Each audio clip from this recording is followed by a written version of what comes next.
Good evening. Thank you for joining us. First on News 2 at 6, an agreement of sorts reached between district attorneys across the state and the Board of Pardons and Parole. Sources confirmed to the investigative unit a number of inmates that were set for clemency will not get those hearings. Here's our chief investigator, Chris Nakamoto. Michael, Sylvia, initially there was a plan to give dozens of death row inmates clemency hearings. It came at Governor John Bel Edwards' request. Tonight we've learned the brakes have been pumped on that plan for now. I'm calling on the legislature to end the death penalty in Louisiana.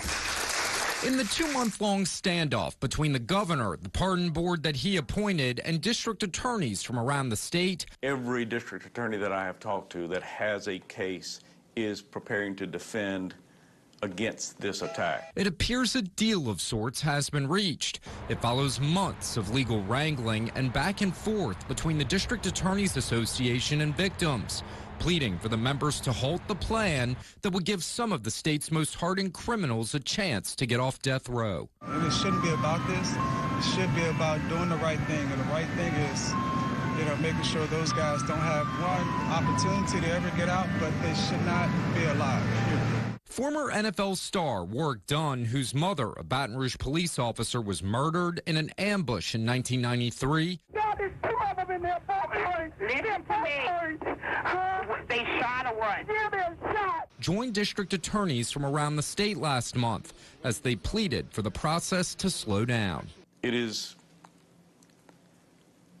crazy to think that a process that normally takes a year for an individual case, that we could put 56 of them into the system and get a result within 4 months, and anybody have confidence in those results. Sources tell the WBRZ Investigative Unit that the agreement that was reached means the more than 50-plus death row inmates will no longer be eligible for a clemency hearing.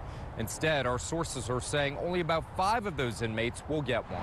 The last-minute agreement that is expected to be finalized and released this week means that the pardon board agreed there are certain rules that must be followed as it pertains to clemency.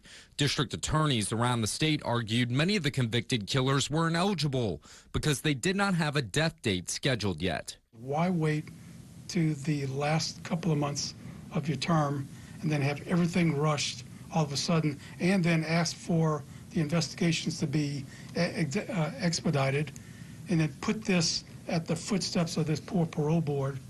It's just, something's wrong. Something's behind this. It is unclear at this point what any sort of agreement means for the pending lawsuits that have been filed pertaining to these cases, but some legal experts say that issue will be moot. This issue is scheduled for a court hearing tomorrow. Sylvia?